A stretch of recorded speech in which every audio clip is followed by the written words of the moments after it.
Bayangin kamu lagi berdiri di malam hari, lihat ke langit. Ribuan bintang berkelip, seakan nggak ada habisnya. Tapi pernah nggak kepikiran, apakah langit itu punya ujung? Apakah alam semesta ini ada batasnya? Atau justru nggak ada akhirnya sama sekali?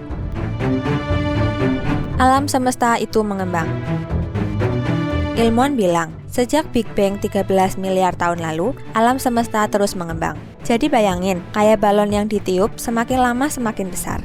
Bedanya, bukan cuma benda-benda di dalamnya yang menjauh, tapi ruang itu sendiri yang membesar.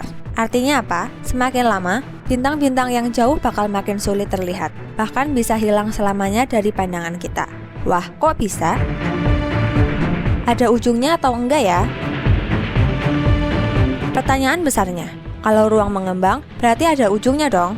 Sebagian ilmuwan percaya, alam semesta itu tak terbatas. Jadi kalau kamu naik roket super canggih, jalan terus ke arah manapun, kamu nggak bakal nemu dinding. Cuma ruang, dan ruang tanpa akhir. Tapi ada teori lain yang bilang, alam semesta punya bentuk melengkung. Jadi kalau kamu jalan terus ke satu arah, ujung-ujungnya kamu bisa balik lagi ke titik semula. Kayak main game open world, tapi ada sistem looping. Cahaya bintang, mesin waktu. Nah, ini fakta yang bikin merinding. Cahaya yang kita lihat di malam hari itu sebenarnya masa lalu. Misalnya, bintang terdekat Proxima Centauri yang jaraknya 4 tahun cahaya. Artinya, cahaya yang kita lihat malam ini sebenarnya udah dipancarin 4 tahun lalu. Lebih gila lagi, cahaya galaksi terjauh yang bisa kita lihat sekarang itu usianya miliaran tahun. Jadi setiap kita lihat langit, sebenarnya kita ngintip masa lalu semesta. Wah, kok bisa? Apa yang ada di ujung? Nah, ini bagian yang paling bikin penasaran. Kalau kita benar-benar bisa sampai ke ujung alam semesta, apa yang bakal kita temukan? Ada yang bilang, mungkin ada dinding energi tak kasat mata yang jadi batas ruang. Sesuatu yang nggak bisa kita tembus. Teori multiverse. Ini yang lebih mind-blowing. Bisa jadi, ujung semesta kita justru awal dari semesta lain. Bayangin, ada alam semesta lain di luar sana dengan hukum fisika berbeda, planet-planet aneh, bahkan mungkin versi lain dari diri kita. Teori kegelapan abadi. Atau bisa juga, di luar sana cuma ada kekosongan. Ruang tanpa bintang, tanpa galaksi, hanya gelap, hampa, dan sunyi. Kayak masuk ke dalam nirwana kosmik.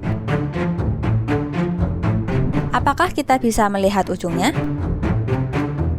Sayangnya, tidak. Bukan karena kita nggak punya teleskop yang cukup canggih, tapi karena alam semesta itu terus mengembang lebih cepat daripada cahaya.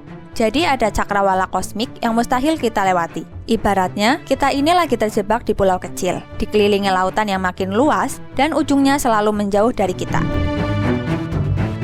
Jadi kesimpulannya, apakah alam semesta ini punya ujung? Sampai sekarang, kita nggak tahu pasti. Tapi satu hal yang jelas, semesta ini jauh lebih besar, lebih misterius, dan lebih menakjubkan dari apa yang bisa kita bayangkan. Dan mungkin, rasa penasaran itulah yang bikin kita terus mencari jawabannya. Karena pada akhirnya, pertanyaan tentang ujung alam semesta juga pertanyaan tentang siapa kita, dari mana kita berasal, dan kemana kita akan pergi. Di balik cahaya bintang yang berkelip, ada rahasia semesta yang belum terjawab. Mungkin kita nggak akan pernah tahu jawabannya. Tapi satu hal yang pasti, setiap kali kita menatap langit malam, kita sedang melihat keajaiban terbesar dari semua misteri tanpa ujung.